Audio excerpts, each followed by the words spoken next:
설교를 시작하기 전에 앞서서 제가 문구 하나를 갖고 왔습니다. 영국의 대문호인 찰스 디킨스가 말한 것입니다. 이 짧은 이야기 안에 인간 본성의 모든 것이 들어있다.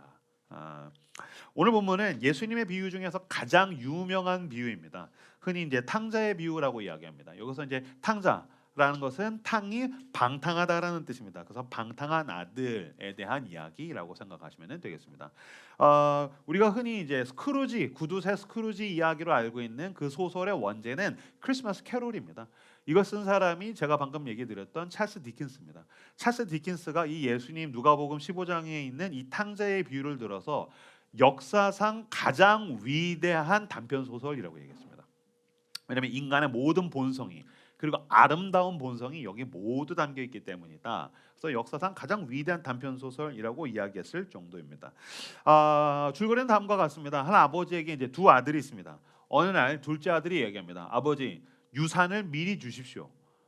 이것은 그냥 단순히 아버지 돈 주세요가 아닙니다. 유산은 뭐냐면 아버지가 죽을 때 물려주는 돈입니다.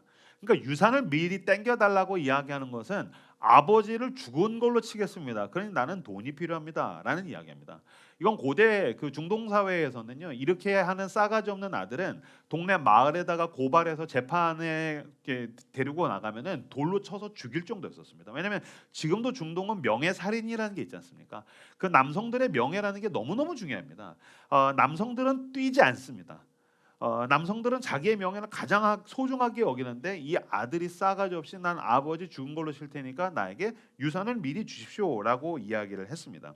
근데 아버지가 무슨 연유인지 유산을 미리 떼어서 나눠줍니다. 그걸 가지고 둘째 아들이 먼 나라로 가서 거기서 막 쾌락과 유흥에다 돈을 다 써버립니다. 게다가 흉년이 옵니다. 그래서 먹을 게 없어서 나중에는 이제 돼지를 치는 남의 집 하인으로 갔는데 돼지밥, 쥐염 열매도 없어서 그제서야 비로소 적어도 우리 아버지 집에는 하인들은 먹을 게 있는데 여기는 하인들한테 밥도 제대로 안 주네. 그래서 이제 돌아오게 됩니다. 집에 가기도 전에 동구 밖에서 그 둘째 아들을 오늘이나 어제나 오늘이나 기다리고 있던 아버지가 달려 나가서 끌어안고서 옷을 갈아입히고 가락지를 끼우고 신발을 신기고 집에 데리고 가서 살찐 송아지를 잡아서 파티를 벌였다. 이걸 보고서 큰 아들이 이제 일을 마치고 돌아오다가 집에서 잔치가 벌어졌으니까 이게 무슨 일이야? 그랬더니 당신 동생이 돌아왔어. 그랬더니 아니 이 허랑방탕하게 유산을 다 써버린 그 동생한테 아버지가 환대해주고 잔치를 벌여줬다는 것 때문에 화가 나서 들어가지 않게 되었다. 이것이 이 비유의 줄거리라고 보시면 되겠습니다. 그러면 아들을 둘째로부터 둘째 아들, 첫째 아들 이렇게 하나하나 살펴보도록 하겠습니다. 먼저 둘째 아들에 대해서 이제 살펴보겠습니다. 아버지에게 유산을 미리 달라고 이제 이야기합니다. 아버지한테 유산을 달라, 돈을 달라는 건 사실은 뭐 자연스러운 일입니다. 왜냐면요, 저도 어렸을 때 엄마한테 엄마 돈 줘, 엄마 돈 줘, 용돈 줘. 그랬더니 우리 엄마가 넌 내가 돈으로 보이냐? 그 얘기 아마 나만 쓰레기야? 다 들어봤지 않습니까? 엄마 나 돈 줘. 그럼 넌 내가 돈으로 보이냐? 아빠 나 갈비 사줘. 네 애비 갈비 뜯어 먹어라. 뭐 그런 얘기 어렸을 때 많이 들었습니다. 근데 이제 이 정도 수준이 아닙니다. 아버지를 죽은 사람으로 여길 만큼 유산을 달라고 하는 건 아버지 살고 죽는 건 나랑 아무 상관없으니까 돈 주시오. 그러니까 아버지를 죽은 것으로 칠 만큼 지금 돈만 중요하게 여기다라는 겁니다. 근데 그렇게 아버지 죽은 사람으로 치고서 돈 받아서 갔던 아들이 언제 돌아왔습니까? 아버지의 모든 유산을 날렸더니 돌아왔습니까? 그렇지 않습니다. 아버지 유산 날렸더니 남의 집에 가서 하인으로 돼지칩니다. 돼지친다는 게 아무것도 아닌 게 아니라 이스라엘 사람들에게서 가장 부정한 동물이 돼지입니다. 그래서 예수님이 일부러 돼지치는 하인이라고 의도적으로 한 겁니다. 그러니까 너무너무 수치스럽고 자기가 그동안 가장 경멸하던 일로 먹고 살려고 하더란 겁니다. 그러니까 인간이 그렇게 호락호락하지 않습니다. 저도 회심을 이렇게 위해서 누군가에게 복음을 전하거나 성경 공부를 가르치거나 이렇게 같이 신앙생활 할 때 보면요, 인간이 끝까지 버티는 게 뭔지 아십니까? 자존심입니다. 그래서 자존, 스스로 존재하려는 그 마음. 그래서 웬만큼 힘들으면 안 돌아옵니다. 근데 언제 돌아옵니까? 돼지 쥐염 열매도 없었더니 그제서야 돌아오게 되더란 겁니다. 그러니까 내가 손에 쥘 수 있는 게 한 줌이라도 있으면 인간 그거 가지고 개기는 겁니다. 근데 내가 그토록 바라고 열망하고 소원하던 모든 것들로부터 배신당했을 때, 그제서야 비로소 빈손이 되었을 때 인간은 돌아오게 되더란 겁니다. 누가복음 15장 17절 말씀 같이 한번 읽어보겠습니다. 읽겠습니다. 시작. 그제서야 그는 제정신이 들어 말했다. 나는 여기서 굶어 죽는구나. 아멘. 그제서야 그는 돼지 쥐업 열매도 없었을 때, 자기에게 더 이상 자존심을 부릴 만한 게 아무것도 없었을 때, 완전히 빈손이 되었을 때 제정신이 들었다는 겁니다. 너무 재밌지 않습니까? 인간이 언제 제정신 든답니까? 밑바닥을 쳐야 제정신이 든다는 겁니다. 그럼 반대로 말하면 둘째 아들은 그때까지 제정신이 아니었던 겁니다. 왜 그럴까요? 돈이 보이니까요. 근데 여러분 주변에서도 아마 그런 사람들 쉽게 볼 수 있습니다. 돈에 꽂혀 있으면 그 사람은 돈 귀신 들은 옛날엔 돈 귀신 들렸다 그랬는데 돈만 보이면 사람 안 보입니다. 돈 보이면요. 저는 실제로 그런 사람 많이 봤습니다. 사업하다가 돈이 잘 벌려서 우정이고 뭐고 다 박살난 사람 많이 봤습니다. 저는 이해할 수 없습니다. 인스타그램에서 이렇게 짤로 이렇게 그 저기 누가 테슬라의 대표 그 일론 머스크 친구가 없어요. 성공한다. 근데 성공했는데 친구가 없으면 피자 혼자 먹어야 됩니까? 친구가 없는데 성공한 게 무슨 의미가 있습니까? 사람이 남아 있어야 되는 겁니다. 여러분, 저는 누군가와 이렇게 살아남으려고 싸우다가 괴물이 된 사람들 많이 봤습니다. 악인이랑 싸우다가 괴물이 돼서 이긴 거 의미 없습니다. 사람으로 이겨야 이긴 겁니다. 사람으로 성공한 겁니다.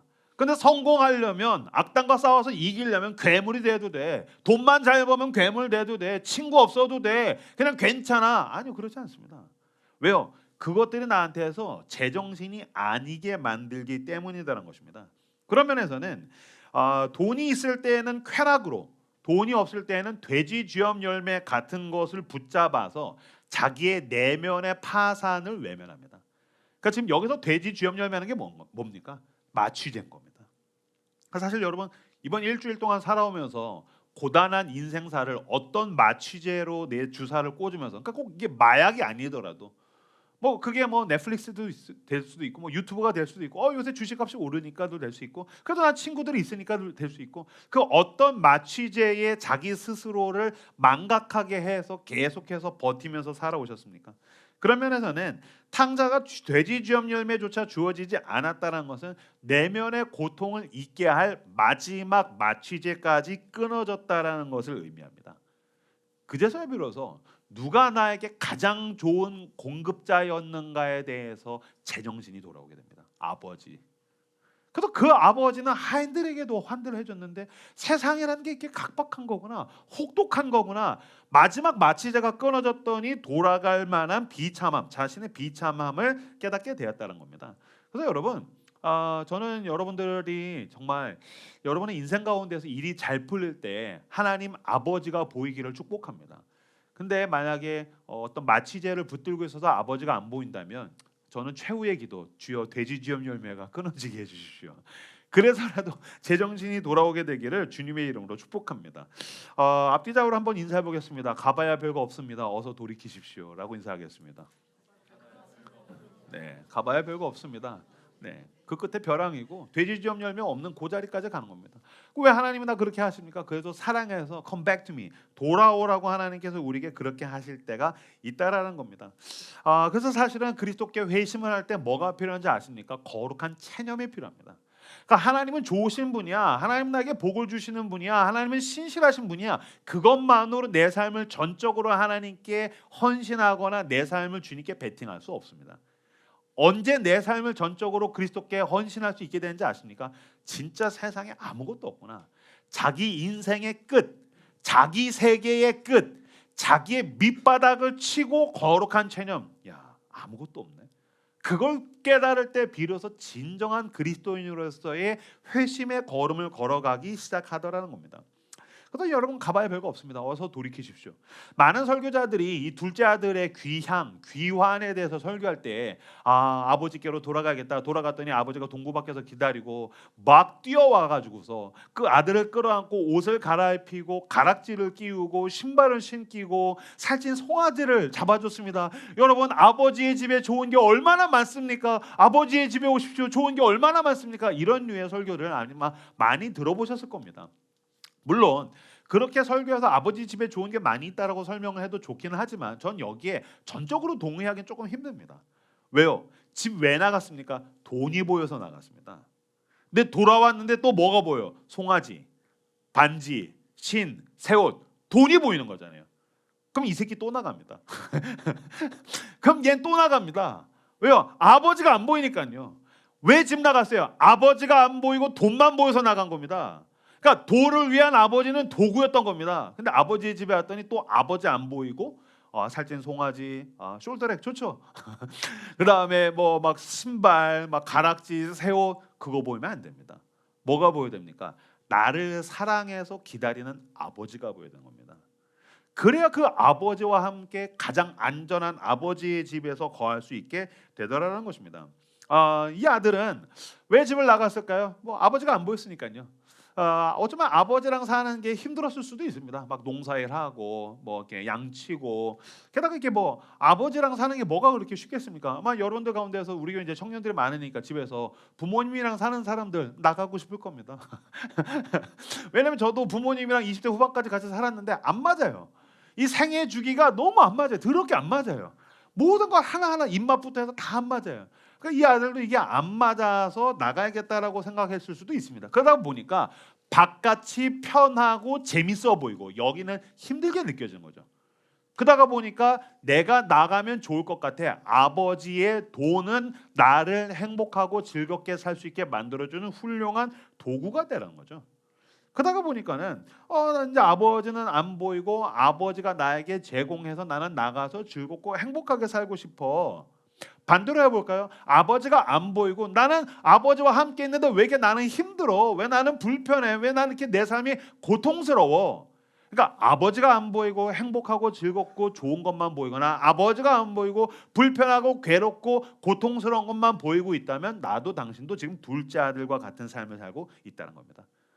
그래서 사실 우리는 교회 다니면서 사실 우리가 신앙생활 한다는 건 무슨 뜻입니까? 아버지의 집에 있는 거 아닙니까?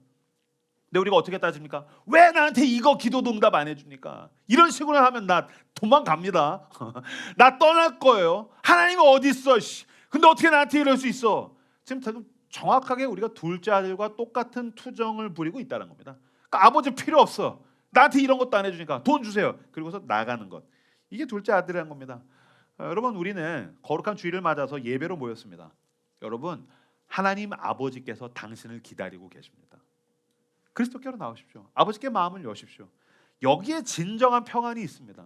하나님은 당신을 사랑하셔서 기도에 응답하시고 당신에게 좋은 것들을 베푸시고 공급하시고 당신이 필요한 모든 것들을 베푸시겠지만 그거보다 더 중요한 것은 이것들을 나에게 신실하게 공급하시는 아버지 하나님이 보이시길 주님의 이름으로 축복합니다. 그 아버지를 만날 때에 비로소 내 방황이 끝나는 겁니다. 저는 소원 성취돼서 방황 끝나는 사람 한 번도 본 적 없습니다. 문제 해결돼서 하나님 앞에서 온전한 그리스도인이 되는 사람 한 번도 본 적이 없습니다. 나를 사랑하시는 아버지가 보여야 방황이 끝나는 것입니다. 그분의 품에 안기시는 저 여러분들 되시길 주님의 이름으로 축복합니다.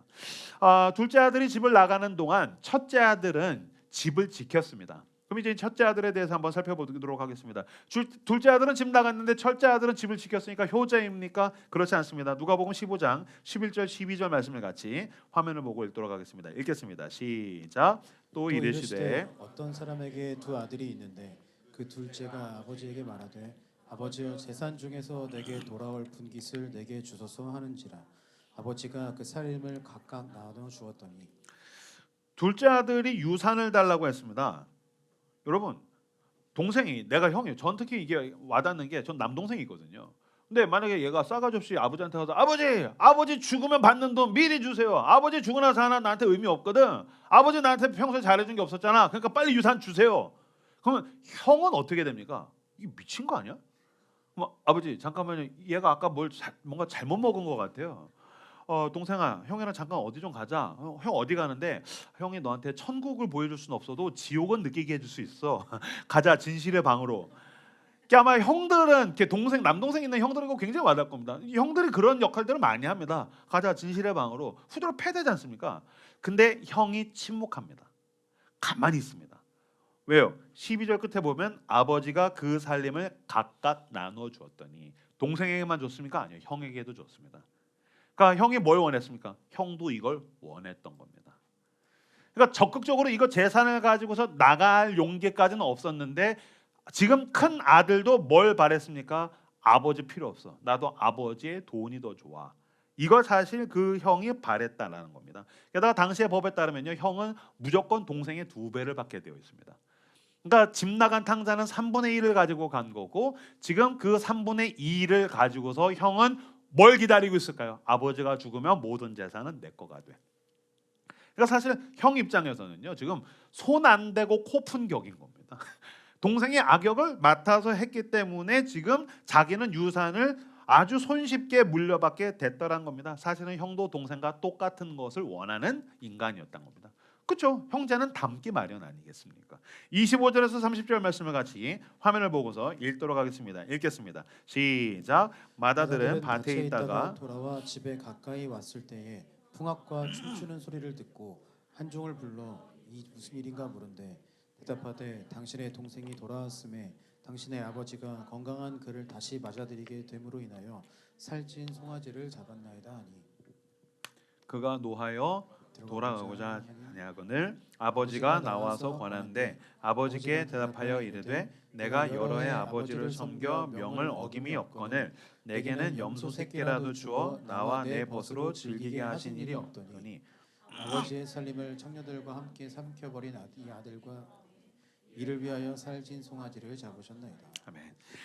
둘째 아들이 돌아와서 아버지가 살찐 송아지를 잡아서 잔치를 벌였다. 이 얘기를 듣고서 큰 아들이 퇴근하고 돌아가다가 이 소식 듣고 나가지고 화가 나서 집에 들어가진 않습니다. 아까 유산 달라고 했었을 땐 그렇게 잘 참던 놈이 아버지가 동생 돌아왔는데 송아지 잡았다는 것 때문에 빡쳐가지고 그 집에 들어가지 않을 정도입니다. 그래서 아버지가 나옵니다. 집 밖에 나와가지고 큰 아들아 왜 안 들어오니? 그랬더니 아버지 29절에 보면은요, 내가 여러 해 아버지를 섬겨 명을 어김이 없거늘. 그때 여기에 앞 구절에 헬라어로는 원어가 있는데 여기서는 삭제된 게 있습니다. 이두라는 단어가 있는데 이게 여보쇼라는 뜻입니다. 이보쇼. 아버지 어떻게 나한테 이럴 수 있습니까? 이거 완전히 격한 분노를 가지고서 지금 컴플레인하고 있는 겁니다. 이 컴플레인의 명분이 뭡니까? 내가 아버지를 그렇게 섬겼는데 나의 행동에 근거를 두고 있습니다. 나는 이 집을 지켰는데, 난 노력했는데, 나 아버지 말 다 들었는데 나한텐 그렇게 잘 안 해주고 왜 집 나간 놈 돌아왔는데 잘해주고 계십니까? 라고 지금 따지고 있다라는 것입니다. 지금 아버지를 이보쇼 뭐로 대하고 있습니까? 내 아버지 그리고 내 동생으로 대하는 것이 아니라 나에게 내가 행동했으니 나에게 보상을 줘야 할 고용주로 지금 대하고 있습니다. 이보쇼라는 말, 아니 이것 좀 보시오. 아니, 여보세요. 라는 말 여러분 어디서 쓰십니까? 식당에 갔는데 뭐 음식이 잘못 나왔다라든지 핸드폰 요금이 좀 많이 나왔다라든지 뭐가 취소가 안 됐다라든지 컴플레인할 때 내가 정당해, 내 행동, 내 근거, 나는 옳아. 근데 넌 틀렸어. 그래 나에게 보상 줘야지. 나 지금 억울해. 이때 우리가 이두 여보쇼라고 쓰지 않습니까? 지금 이 큰아들이 아버지를 그렇게 대하고 있다는 것입니다. 이건 무엇을 뜻합니까? 그동안 그 아버지의 집에서 아버지와 함께 지내고 아버지의 말에 순종하고 아버지와 함께 농장 일을 했던 게 그 순종이 아버지를 사랑했던 기쁨이 아니라 보상을 바랬다는 겁니다. 그러니까 지금 그는 큰 아들로 산 게 아니라 노동자로 살고 있었다는 것입니다. 큰 아들은 아버지와의 관계에서 자기의 행위와 노력에 근거가 있습니다. 근데 여러분, 아버지가 아까 큰 아들에게 뭘 줬다고요? 유산을 줬습니다. 노동의 대가를 준 게 아닙니다. 월급을 준 게 아닙니다. 연봉을 준 게 아닙니다. 유산을 줬다는 겁니다. 아버지는 아들로 대했는데 아들은 아버지를 지금 고용주, 나에게 보상을 줘야 되는 존재로 지금 대하고 있다라는 것입니다. 설령 큰 아들이 말을 잘 들었다고 한번 가정을 해보겠습니다. 그러면 아들이 말을 잘 들으면은 송아지 잡아주고 말 안 들으면은 돼지 좀 염려줘야 됩니까? 말 잘 들으면은 유산 많이 주고 말 안 들으면 조금 줘야 됩니까? 말 안 들으면 버려야 됩니까? 그러면 제가 저희 집에서 은율아 밥 먹어? 안 먹어? 숙제해? 안 해? 여보 얘 버려. 나가서 말 잘 듣는 애 데리고 와. 얘 너무 말을 안 듣는다. 너 이거 옷 입지 마. 나 이 옷 안 입어. 나 노스페이스 사줘. 막 그러면 여보 버려. 얘 버려. 말 잘 듣는 애 데려와. 그런 게 어디 있습니까? 부모가 왜 자기 아들, 자기 딸, 자기 자식 왜 혼냅니까? 내 자식이니까 혼내는 겁니다. 남의 자식을 왜 혼냅니까? 남의 자식 못 혼냅니다. 내 자식이니까 사랑해서 혼내는 겁니다. 그러니까 이게 고용자가 노동자한테 교정하는 것과 부모가 자식을 교정하려는 건 아예 다릅니다. 이건 나를 위해서 하는 것이 아니라 그 자식을 위해서 혼내는 겁니다. 사랑해서 내가 보상을 주는 게 아니라 나에게 있는 헤리티지, 유산을 지금 주려고 하고 있는 겁니다. 근데 이 큰아들은 아버지의 마음도 모르고 나에게 왜 보상 안 줍니까? 내가 그동안 내가 모든 걸 섬겨서 명을 어김이 없거늘 자기에게 보상을 달라고, 자기를 노동자로 지금 취급하고 있더라는 것입니다. 지금 이 큰아들은요, 아버지가 아들이 돌아온 것에 대한 마음도 안 보이고, 큰아들의 마음에는 아버지도 안 보이고, 나중에는 그 동생한테 뭐라고 하냐면요, 당신의 아들이라고 얘기합니다. 지 동생도 안 보입니다. 아버지도 안 보이고 아버지의 마음도 안 보이고 동생도 안 보입니다. 왜 안 보일까요? 큰아들의 마음에도 돈만 보이기 때문입니다. 자기의 욕망, 그리고 아버지가 나한테 안 해줘서 그 억울함. 그러니까 내가 달콤하고 행복하고 좋은 것만 보이든지 힘들고 고통받고 억울한 것만 보이든지 아버지가 안 보이는 건 둘째 아들이나 첫째 아들이나 동일하더라는 것입니다. 둘째 아들은 아버지의 말을 안 듣고 거부해서 자기의 자유와 욕망을 추구함으로써 자신의 존재를 증명하려 하고 있다면, 큰아들은 자기의 자유와 욕망을 숨기죠. 그리고서 아버지의 말을 잘 듣는 것으로 자기의 존재를 증명하려고 합니다. 그러니까 개겨서 자기의 존재를 증명하려는 애랑 순종해서 자기의 존재를 증명하려는 애랑 둘 다 같은 놈입니다. 교회는, 우리가 교회 다니면서 우리가 오해합니다. 교회를 안 다니는 놈은 나쁜 놈, 교회를 다니는 놈은 착한 사람. 아니요, 그렇지 않습니다. 적극적으로 교회를 나가서 하나님이 어딨냐, 난 내 마음대로 내 자유를 가지고 살 거야, 그렇게 자기를 존재를 증명하는 사람이랑, 나는 하나님 말 다 잘 들으니까 하나님 나한테 잘해줘야죠, 이 큰아들이랑 같은 인간이라는 겁니다. 둘 다 뭐가 안 보입니까? 나를 사랑하는 아버지가 그 마음에 안 보이면 밖에 있는 인간이나 여기서 말을 잘 들어서 자기의 존재를 증명하는 사람이나 똑같다는 것입니다. 둘 다 공통점이 있죠. 아버지를 사랑하지 않습니다. 둘 다 공통점은 아버지를 사랑하지 않습니다. 아버지의 마음을 모릅니다. 그래서 둘째 아들 집 나간 탕자는 무례함으로 아버지를 잃었고, 집에 있는 첫 번째 탕자는 성실함으로 아버지를 잃었다라는 것입니다. 그래서 오늘 본문에는 두 아들이 모두 탕자입니다. 저희 라이트하우스 서울숲 송파 캠퍼스에는 이 첫째 아들과 둘째 아들이 모두 있을 겁니다. 교회를 처음 오셨습니까? 뭐 3년 만에 교회 와서 뭐 2달, 3달 되셨습니까? 5년 만에, 10년 만에 교회 왔습니까? 환영합니다. 둘째 아들입니다. 모태신앙이십니까? 교회를 빠진 적이 없습니까? 교회 계속 다녔습니까? 내 신앙생활할 때 하나님이 내 기도에 응답 안 해준 것 같아 억울하고, 저놈은 막 편하게 죄 다 짓고 사는데 왜 나는 왜 막 마음대로 막 하고 싶은 거 못 하고 사는가, 하나님께 불만이 많습니까? 환영합니다. 첫째 아들입니다. 이런 류의 두 아들이 다 있다라는 것입니다. 그러면서 여러분, 기독교에서 말하는 복음은 그냥 종교랑 다릅니다.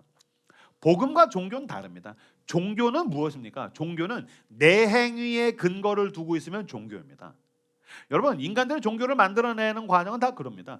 내가 바라는 게 있어요. 뭐 취업을 하고 싶거나 결혼을 하고 싶거나 뭐 이런 것들. 내가 좀 돈을 많이 벌고 싶어요. 근데 이게 내 능력으로 안 될 것 같아요. 반대로 말해볼까요? 내가 해결할 수 없는 문제가 있죠. 내가 해결할 수 없는 고통이 있어요. 어떤 내가 바라는 소원이나 문제 해결을 위해서 신을 만들어 놓고 신에게다가 내가 계속 서비스를 제공합니다.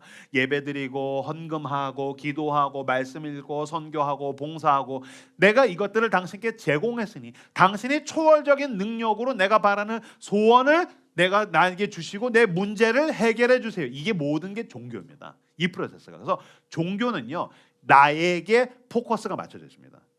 종교는 액센트가 나에게 있습니다. 그래서 내가 예배드리고 내가 기도하고 내가 헌신하고 내가 선교하고 내가 봉사하고, 이건 종교입니다.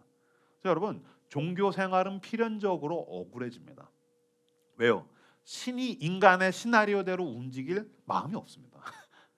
그래서 종교 생활은 나의 행동과 나의 노력에 액센트가 찍혀있는 종교 생활은 필연적으로 억울해집니다. 나중에 내가 명을 어김이 없거나 어떻게 나한테 염소 새끼도 안 줬는데, 교회 5년 만에 오고 10년 만에 왔는데 막 기도 응답 엄청난데요, 하나님 어떻게 나한테 이럴 수 있습니까? 그래서 종교 생활은 다 억울해지게 되더라는 것입니다. 복음은 그렇지 않습니다. 복음은 뭐에다가 액센트를 주는 것입니까? 아버지에다가 액센트를 주는 것입니다. 나는 방황하고 나는 죄짓고 나는 뻘짓하는데 하나님은 나를 사랑하시고 하나님은 나를 기다리시고 하나님은 나를 용납하시고 하나님은 나와 함께 하신다.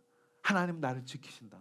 그래서 아버지의 행위, 아버지의 노력, 아버지의 사랑의 액센트가 찍혀 있는 것이 기독교가 말하는 복음입니다.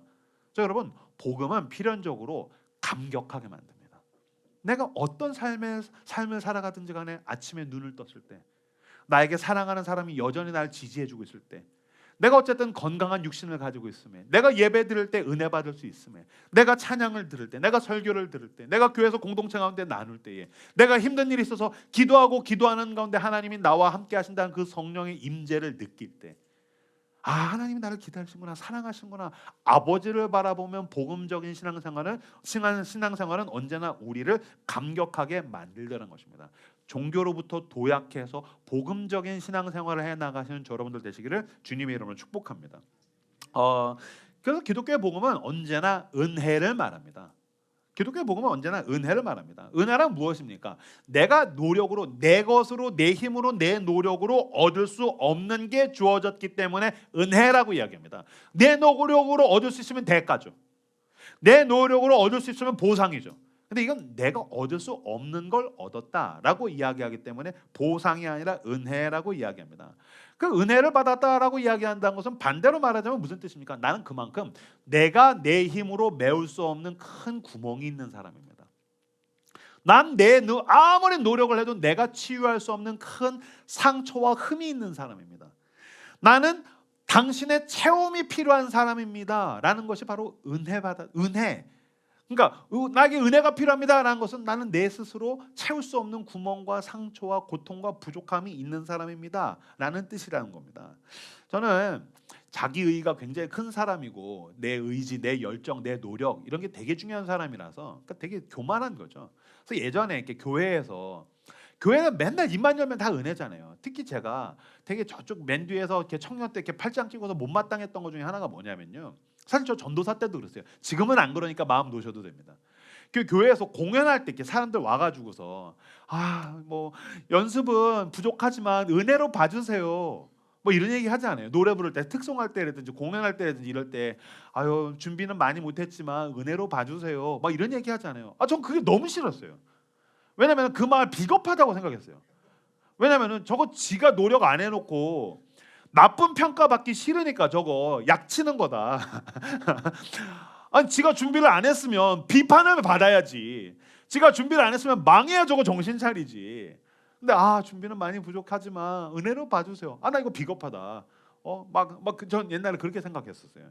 근데 나이를 먹으면서 저도 신앙생활을 하면서 제가 많이 은혜를 받고 누리다가 보니까 알게 됐어요. 그게 맞는 거였어요. 교회는 그런 곳이에요. 많이 준비는 못했지만 나에게 은혜가 필요합니다라는 것은 어떤 면에서는 준비를 못한 건 그럴 수 있죠. 결국엔 그 사람은 용기 있게 나에게 은혜가 필요합니다. 난 부족합니다. 난 내가 메울 수 없는 구멍이 있습니다. 난 내가 회복할 수 없는 흠과 상처가 있는 사람입니다. 사실 그 사람은 부족한 사람이기도 하지만 그럼에도 불구하고 굉장히 용기 있는 사람. 그래요, 여러분. 바깥에서는 그런 사람들을 점수로 매겨서 탈락시킬지 모르겠지만 서바이벌 세상이니까요. 교회는 그런 사람들이 와서 서로 은혜를 주고받는 곳이 바로 기독교의 복음이 이야기하는 교회더라는 것입니다. 그래서 여러분, 저희 교회에서 노래하거나 공연하거나 뭐 하실 때 부족하지만 은혜를 봐주세요 얘기하셔도 됩니다. 준비를 저렇게 하냐라고 하시면 안 됩니다. 그건 나는 최선을 다해서 준비하겠다 하지만 은혜로 봐주자. 서로의 것을 통용하는 것, 성령의 교통하심이 있는 은혜가 흘러넘치는 라숲 송파 캠퍼스가 되시기를 주님의 이름으로 축복합니다. 그래서 이명규 목사가 설교 준비 잘 못해도 은혜로 봐주시고 은혜로 봐주고 은혜를 얻는 그런 반대로 얘기해 볼까요? 나 부족하지만 은혜로 봐주세요. 반대는 어떤 사람입니까? 완벽주의자입니다. 완벽주의자들 회개하십시오. 완벽주의자 자체가 성향이 나쁜 게 아니라 은혜가 틈이 없이 자기 노력으로 자기를 채우려 하고 하는 것은 여러분 교만한 겁니다. 기승전결이 다 내 노력이에요. 완벽주의자. 그게 문제인 겁니다. 완벽주의적 성향이 있으십니까? 기승전 은혜가 되시길 축복합니다. 기승전까지는 최선을 다하십시오. 나 완벽주의적 성향이 있어요. 기승전 노력. 완벽의 완벽의 완벽. 그러나 결에 가서는 주님 내 힘으로 안 됩니다. 하루 힘쓰셨습니까? 밤에 잠 못 이루고 계속 불안해하는 거 자기의 성향이라고 생각하시죠? 교만한 겁니다. 하나님께서 그 사랑하신 자에게 잠을 주시는도다. 힘써 일했습니까? 마지막에는 무릎 꿇고 주님 나는 여기까지입니다. 주님 당신께 맡깁니다. 잔다라는 것은 그분께 맡겨드린다는 뜻입니다. 그러니까 어떤 은혜가 비집고 올 틈이 없이 내 노력으로 다 메꾸려고 하시면 안 되는 겁니다. 여러분의 삶의 한켠에는 은혜의 여백이 필요합니다. 여러분 우리가 왜 헌금합니까? 왜 11조합니까? 내 돈으로 내 삶을 경영할 수 없다는 겁니다. 의도적으로 내 돈에다가 구멍을 만드는 겁니다. 우리가 왜 주일날 하루를 멈춰서 예배 드립니까? 일주일에 안식에 구멍을 만들고 은혜를 구하는 겁니다. 하루도 마찬가지입니다. 힘써 일했습니까? 인간관계도 마찬가지입니다. 여러분의 모든 삶을 경영하실 때 내가 1부터 100%까지 1부터 하나부터 10까지 내가 다 통제하려고 하는 건 교만인 겁니다. 그럼 나중에 내가 명을 어겨 내가 섬겼는데 어떻게 나한테 이럴 수 있습니까? 그렇게 가는 겁니다. 여백이 있어야 됩니다. 그 여백을 봐야 됩니다. 주님 은혜가 없으면 난 아무것도 아닙니다. 그래서 자기를 스스로 다 메우려는 사람들은 교만한 사람. 그래서 흠잡히지 않으려는 사람들 있죠. 왜 주변에다가 아쉬운 말 못하는 사람 있죠. 그거 교만한 겁니다. 부족하지만 은혜를 주십시오. 아쉬운 말 우리는 해야 됩니다. 왜 남들 앞에 이렇게 고개 숙이는 거 못 견디는 사람 있죠. 교만한 겁니다. 왜 고개 못 숙입니까? 고개 숙여야 됩니다. 미안하다는 말 못하는 사람 있죠. 미안합니다. 내가 잘못했습니다. 그 말 못하는 사람 교만한 사람입니다. 저는 목사로서 제가 이명규 목사로서 참 매력 있어 라고 느끼는 건 전 미안하단 말 잘합니다. 제가 잘하지 않습니까? 미안해. 나 이런 거 잘 못해. 왜 이런 것도 못해요? 못할 수도 있지. 넌 다 잘해? 나는 솔직한 거지. 넌 다 잘해? 너 설교해봐. 뭐 그럴 수 있잖아. 나 엑셀 못해. 그러니까 도와줘. 고마워. 이 얼마나 인간적입니까? 전 그런 인간입니다. 저는 라이트하우스 서울숲에 우리 송파 캠퍼스 성도들의 사랑이 필요합니다. 그 은혜가 필요합니다. 우리가 함께 지나라고 주님이 우리를 공동체로 묶으셨다는 사실을 잊으시면 안 됩니다. 아쉬운 말하고 고개 숙이고 미안하단 말을 주고받는 은혜가 넘치는 공동체. 그 사람들 앞에서 정죄하거나 내치거나 그건 남의 일이지가 아니라 함께 울어주고 함께 웃어주고 내 것으로 채울 수 있으면 함께 채워주는 은혜가 넘치는 아버지의 집이 되기를 주님의 이름으로 축복합니다. 여러분 예수님을 만나는 조건은 단 한 가지입니다. 무엇입니까? 난 은혜가 필요합니다. 나 부족합니다. 고개 빳빳이 들고 내가 뭐 사업이 잘 되는데 내가 그것도 좋은 학교 나왔습니다. 내가 그래도 밖에서 내가 아쉬울 게 없습니다. 그 사람 예수님 못 만납니다. 예수님 만나는 기준은 한 가지입니다. 예수님 만나는 사람들 하나같이 했던 기도가 있습니다. 다윗의 자손 예수여 날 불쌍히 여기소서. 이 기도, 예수님을 향한 기도 유명합니다. 예수님을 향한 기도. 다윗의 자손 예수여 날 불쌍히 여기소서. 밖에서 사람들 나한테 몇 명은 박수 쳐줍니다. 뭐 사업이 잘 되거든요. 내가 그래도 뭐 일을 잘하거든요. 열정과 의지가 있거든요. 스마트하거든요. 좋은 학교를 나왔거든요. 근데 주님 내가 운이 좋아서 몇 개가 잘 된 거고요. 내가 나를 압니다. 은혜가 아니면 하나님의 은혜와 하나님을 닮은 하나님의 사람들의 은혜가 아니면 난 아무것도 아닙니다. 나를 불쌍히 여겨주십시오. 그 사람들이 예수 그리스도의 은혜를 경험하게 됩니다. 그 사람들이 예수님을 만나게 됩니다. 나의 결핍과 취약성을 드러내십시오. 오픈하고 그리스도께로 나오십시오. 그가 조건 없이 집 나간 탕자를 끌어안으시고 당신의 옷을 갈아입히시고 당신의 손에 가락지를 끼우시고 당신의 발에 신을 신기시고 당신을 위해서 살찐 송아지를 잡아주는 놀라운 잔치가 당신에게 베풀어질 줄로 믿습니다. 두 아들은 모두 아버지의 돈만 보였습니다. 그러면 안 됩니다. 아버지의 사랑이 보이고 나를 사랑해주는 아버지가 보여야 됩니다. 마찬가지로 우리는 하나님의 손으로부터 오는 하나님의 선물, 하나님의 복, 하나님의 응답 당연히 중요하죠. 그러나 그것만 보이면 안 됩니다. 그걸 베푸시는 나를 사랑하는 아버지, 나를 기다리는 아버지, 내가 엉망진창일 때도 언제든지 나를 기다리시는 아버지가 보여야 된다는 겁니다. 전 옛날에 엄마한테 돈 하니까 우리 엄마가 너는 엄마가 돈으로 보이냐? 근데 사실은 언제 전화했습니까? 남자들 20대 때 집에 언제 전화합니까? 용돈 떨어지면 전화하지. 다 그렇지 않습니까? 그럼 뭐 그때는 돈이 좋았어요. 엄마가 돈 주면 아싸. 그럼 그거 가지고서 친구들이랑 놀고 뭐 그런 거죠. 근데 나이 먹고 철드니까 그렇지 않더라고요. 지금도 이렇게 어머니 댁 가면 어머니가 가끔씩 아들 그래서 집에 갈 때 어머니 집에서 밥 먹고 돌아갈 때 아들 이렇게 돈을 주실 때가 있어요. 이렇게 한 5만 원 이렇게 주실 때가 있어요. 뭐 그러면 아들 이거 가져. 아니 엄마 됐어. 내가 엄마 드려야지. 엄마 무슨 돈 줘? 아니야. 이렇게 줘. 그래서 막 주머니에 이렇게 꾸깃꾸깃 넣어줄 때가 있어요. 그럼 이렇게 세운에다 그 돈을 이렇게 꾹 쥐어주면 그 돈 받고서 이렇게 운전하면서 집에 올 때 20대 때는 돈 생겨 아싸 이 돈으로 나가서 놀아야지 그 생각만 했는데 엄마가 나한테 뭐 10,000원 주든 50,000원 주든 그 돈 주면 이렇게 잡으면 돈이 안 보여요. 이 돈으로 할 수 있는 일 안 보여요. 뭐가 보이면 우리 엄마의 주름이 보여요. 엄마의 따스한 눈길이 보여요. 엄마의 얼굴이 보여요. 엄마가 보여요. 아빠가 보여요. 철드는 거죠. 그러니까 어느 순간인가 하나님께서 나에게 베푸시는 선한 일들, 수많은 일들, 그 공급해 주신 은혜들이 있지 않습니까? 이거 얼마나 좋습니까? 감사하죠. 기도가 응답이 되고 내 문제가 해결이 되고 나에게 좋은 일들이 베풀어 주고 주님 얼마나 좋습니까? 근데 어느 순간인가 주님 이건 너무너무 감사한데 주님 나도 이제 아버지의 얼굴이 보입니다.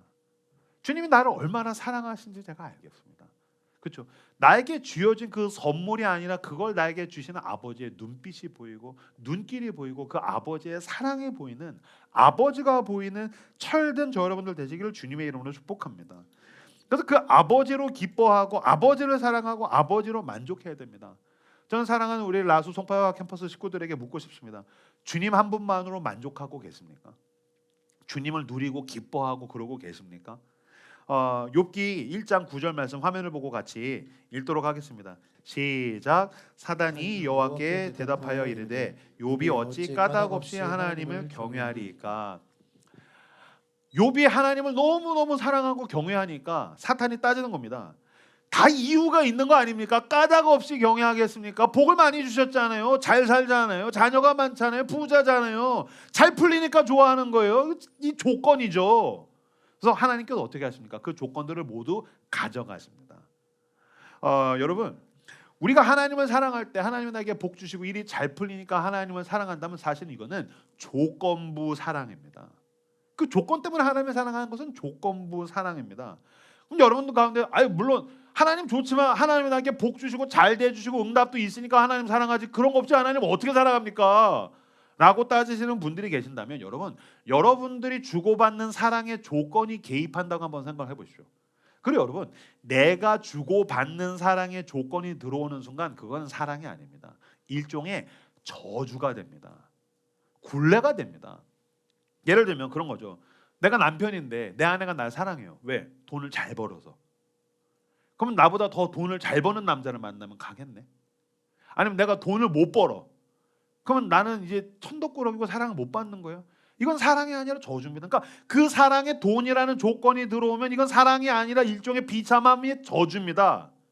내가 내 아내를 사랑해. 왜? 요리를 잘해. 근데 내가 어느 날 우연히 이모카세 아줌마를 만났어. 그럼 이게 사랑입니까? 요리라는 집안일이라는 조건이 들어와서 너가 나한테 이거 제공하면 나 너 사랑해. 근데 너 이거 나한테 안 해주면 나도 너 사랑 못하지. 이게 사랑입니까? 이거 저주인 겁니다. 내가 건강해서 나 사랑해. 근데 나 병들었어. 이거 버려요. 내가 건강할 때 사랑했는데 내가 병드니까 날 버려. 이거 저주지 않습니까? 그러니까 사랑에 어떤 조건이 들어오면 그건 그때부터 어떤 저주같이 되게 되더라라는 것입니다. 여러분 사랑받는 조건에 들이대는 합리성은 정작 나에게 적용될 때 비참한 저주와 굴레가 됩니다. 이건 사랑이 아니라 비즈니스이기 때문입니다. 여러분 하나님이 나에게 복을 주셔서 도움이 될 때는 믿지만 그렇지 않을 때는 떠나갑니까? 그럼 그건 하나님을 사랑하는 게 아니라 지금 하나님이랑 비즈니스하고 있다는 겁니다. 반대로 얘기해 볼까요? 그럼 하나님이 당신을 왜 사랑할까요? 교회에 도움이 돼서? 그러면 지금부터 이제 본격적으로 제가 다단계 같이 한 사람당 3명씩 전도하게 와서 이 송파 지역에 하나님 날 한번 만들어 볼까요? 그걸 못하면 화 있을진저 밖에 나가서 슬피 울며 이를 갈리라. 3명 전도해야 되는데 어째 1명만 채웠느냐. 약하고 게으른 종아. 그렇지 않습니다. 하나님이 당신을 왜 사랑했습니까? 하나님이 나를 왜 사랑하셨습니까? 로마서 5장 7절에서 8절 화면 보고 같이 읽도록 하겠습니다. 읽겠습니다. 시작. 의인을 위하여 죽는 자가 쉽지 않고 선인을 위하여 용감히 죽는 자가 혹 있거니와 우리가 아직 죄인 되었을 때에 그리스도께서 우리를 위하여 죽으심으로 하나님께서 우리에 대한 자기의 사랑을 확증하셨느니라. 아멘. 실제로 보면요, 의인을 위하여 죽는 자가 쉽지 않고 선인을 위하여 용감히 죽는 자가 혹 있거니와 라는 말이 무슨 말이냐면요, 어떤 사람이 아무리 대단하고 사회적으로 명망있고 가치가 있을지라도 내가 그 사람에서 어떻게 죽냐? 왜냐면 그 사람의 사회적 가치보다 내 생명이 더 소중하지 않느냐? 그건 당연한 거죠. 그렇지 않습니까? 그거 쉬운 일 아니다. 그런데 하나님께서 우리를 어떻게 사랑하셨답니까? 8절 보시오. 우리가 아직 죄인 되었을 때에, 아무런 가치가 없을 때, 아무런 효용성이 없었을 때에, 아무런 가치가 없을 때 그리스도께서 우리를 위하여 죽으심으로 하나님께서 우리에 대한 자기의 사랑을 확증하셨느니라. 내가 상품 가치가 하나도 없어도, 내가 그분의 나라에 아무런 도움이 되지 않아도, 내가 죄인 됐을 때, 가장 최악일 때, 그때에 하나님이 자기 아들을 내어주실 만큼 나를 무조건적으로 사랑하셨던 것입니다. 내가 뭐가 쓸모가 있어서 사랑하신 게 아니라 나를 있는 모습 그대로 사랑하셨던 것입니다. 왜요? 하나님이 당신을 노동자로 대한 것이 아니라 일꾼으로 대한 것이 아니라 아들로 대하셨기 때문입니다. 딸로 대했기 때문입니다. 내가 너를 어찌 버리겠느냐? 내가 너가 쓸모가 없다고 내가 어찌 널 버리겠느냐? 나는 내 모든 걸 너에게 줄 만큼 난 널 사랑한다. 하나님이 우리를 이렇게 대하셨다는 것입니다. 이 무조건적인 사랑이 나를 채우기 시작합니다.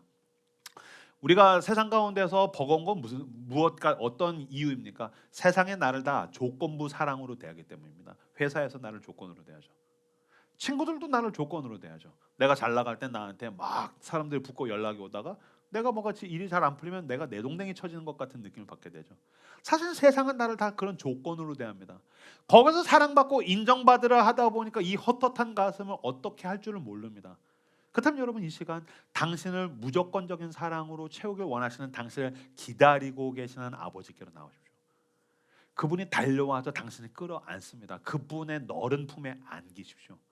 그분이 당신의 초라한 옷과 그 아름다운 거룩의 옷, 예수 그리스도의 옷으로 당신에게 바꾸십니다.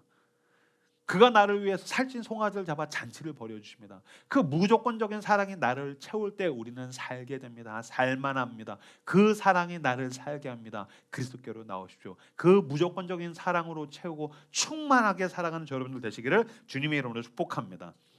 당신이 그토록 찾아 헤매던 사랑은 세상에는 없습니다. 심지어는 가족도 줄 수 없습니다. 오직 하나님, 기다리는 아버지만 주실 수 있다는 겁니다. 우리가 비참한 죄인이었을 때에 우리를 위해서 하나님이 그 아들을 주셨습니다. 예수 그리스도는 십자가에서 죽임 당하심으로 말미암아 우리를 얼마나 사랑하신지를 드러내셨습니다. 예수님 십자가에서 죽으실 때 손과 발에 못이 박히셨고 머리에 가시면류관을 썼고 옆구리에 창을 찔렸습니다. 사람들이 옆구리에 창에 찔렸다고 하니까 사람들이 복부 측면이라고 이제 생각하는 경향이 있습니다. 그 르네상스 이후에 바로크 화가 중에 카라바조라는 화가가 있는데, 이 카라바조가 그린 의심 많은 도마 그림을 보시면 이 옆구리가 이 복부 측면이 아니라 갈비뼈 아래입니다. 그래서 의심 많은 도마가 예수님의 창자국에 손가락을 댈 때 갈비뼈 아래에 예수님의 창자국이 있어서 거기에 이제 손가락을 넣습니다. 그래서 수많은 신학자들이 예수님의 옆구리라고 이야기하는 부분은 사실은 가슴 아래다. 그래서 예수님 십자가에서 죽으실 때 로마 병정의 날카로운 창날이 예수님의 가슴을 찢고 갈비뼈를 부수고 들어와서 그 날카로운 창날이 예수 그리스도의 심장을 찢었다라고 이야기합니다. 그래서 물과 피를 다 쏟고 죽으신 것입니다. 저도 여기에 동의합니다.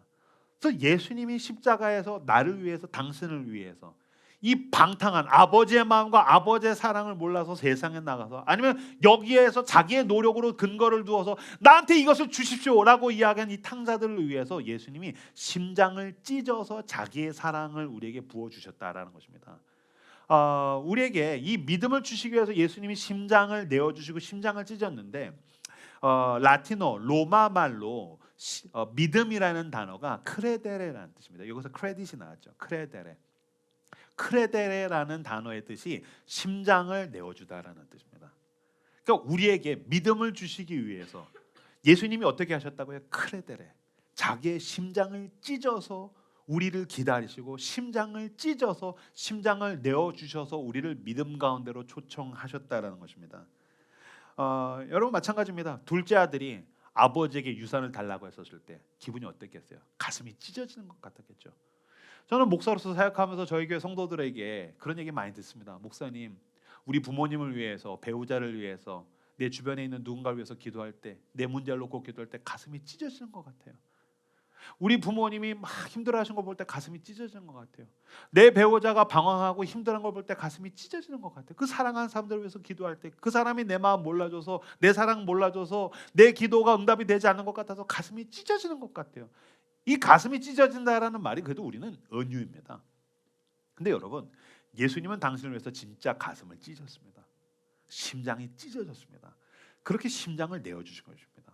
둘째 아들이 유산을 달라고 했었을 때 그 아버지는 크레델의 심장을 찢어서 자기의 심장을 내어준 것입니다.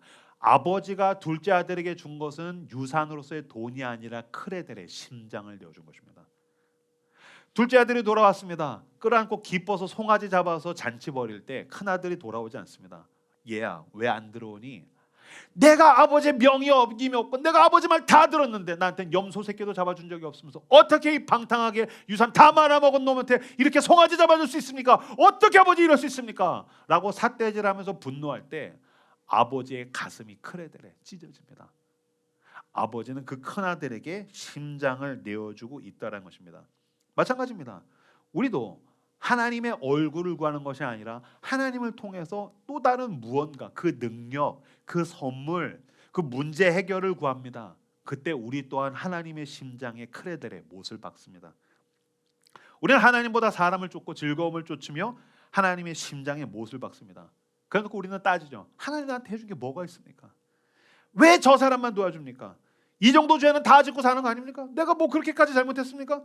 뭐 솔직히 사람이 어떻게 다 하나님 뜻대로 삽니까? 라고 이야기할 때 그때마다 예수님은 십자가 위에서 우리에게 대답하십니다. 크레델에 내 심장을 너에게 주마. 그리고 그 주님께서 우리를 지금 기다리고 계십니다. 누가복음 15장 18절에서 24절 말씀 같이 읽도록 하겠습니다. 읽겠습니다. 시작. 내가 일어나 아버지께 가서 이르기를 아버지, 내가 하늘과 아버지께 죄를 지었사오니 지금부터는 아버지의 아들이라 일컬음을 감당하지 못하겠나이다. 나를 품꾼의 하나로 보소서 하리라 하고 이에 일어나서 아버지께로 돌아가니라. 아직도 거리가 먼데 아버지가 그를 보고 측은히 여겨 달려가 목을 안고 입을 맞추니 아들이 이르되 아버지, 내가 하늘과 아버지께 죄를 지었사오니 지금부터는 아버지의 아들이라 일컬음을 감당하지 못겠나이다 하니 아버지는 종들에게 이르되 제일 좋은 옷을 내어다가 입히고 손에 가락지를 끼우고 발에 신을 신기라. 그리고 살찐 송아지를 끌어다가 잡으라. 우리가 먹고 즐기자.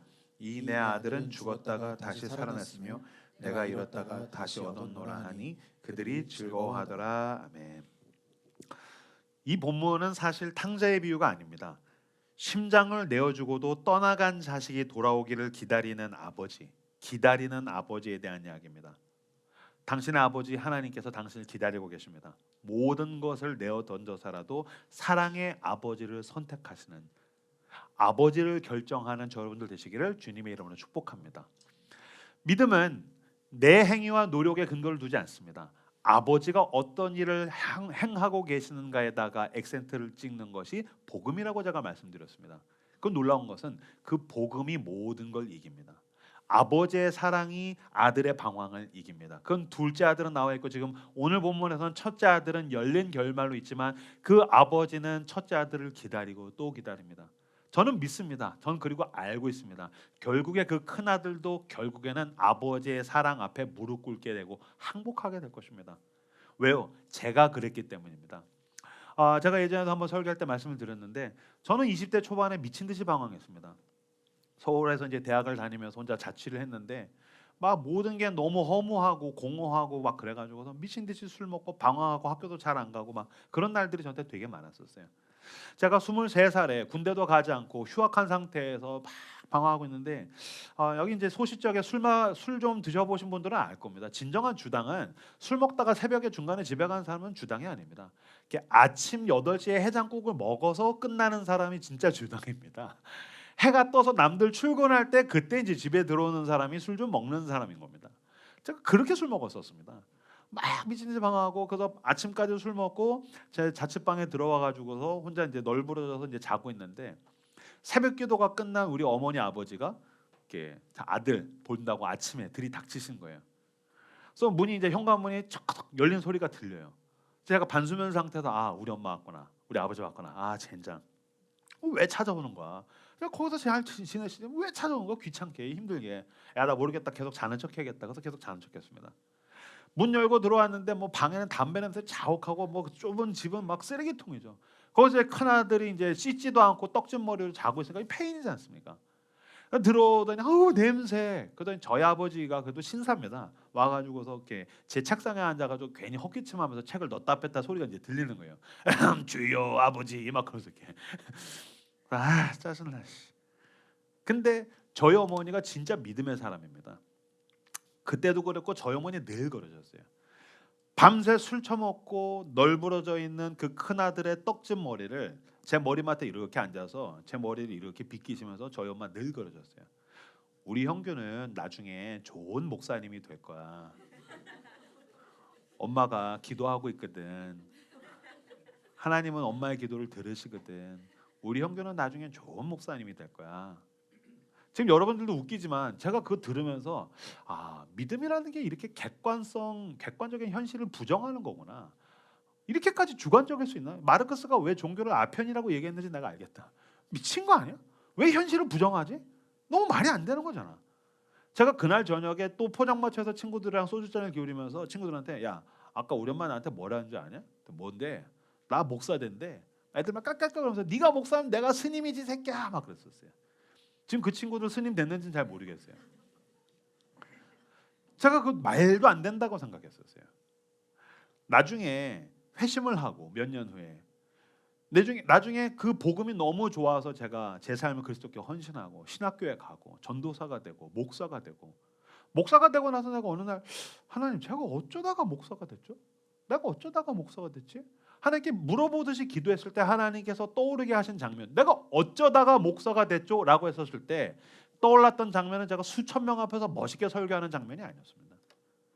제가 목사 되기 원하십니까? 제가 가운 입고서 목사 안수 받는 장면도 아니었습니다. 내가 어쩌다가 목사가 됐죠? 제가 목사 되려고 주님 저를 원하십니까? 제가 3박 4일로 금식기도 했습니다. 그 순간도 아니었습니다. 회심한 순간도 아니었습니다. 지금 제가 어쩌다가 목사가 됐죠? 그때 하나님께서 보여주셨던 그 과거에 기억나는 장면은 미친 듯이 방황하고 있던 이명규. 내 안에 선한 게 하나도 없고 하나님과랑은 죄 짓고 방황하는 것만밖에 없는데 나를 위해서 기도하셨던 우리 엄마. 기다렸던 우리 어머니 아버지 그리고 무엇보다 나를 끝까지 신뢰함으로 기다리고 계셨던 하나님 아버지. 아 우리 엄마의 기도가 나의 방황을 이긴 거구나. 아 우리 하나님 아버지의 사랑이 나의 죄를 이긴 거구나. 예수 그리스도의 빛이 나의 어둠을 몰아낸 거구나. 그 은혜가 이긴 것입니다. 그래서 둘째 아들이 돌아온 겁니다. 여러분 믿으십시오. 심장을 찢어서 주님께서 당신을 기다리고 계십니다. 못 이깁니다. 항복하십시오. 빨리 항복하십시오. 그리고 혹시 여러분 주변에서 누군가를 기다리고 있습니까? 심장이 찢어지는 것 같습니까? 심장을 내어주었습니까? 기다리는 아버지처럼 기다리면 다 돌아옵니다. 사랑이 이깁니다. 믿음이 이깁니다.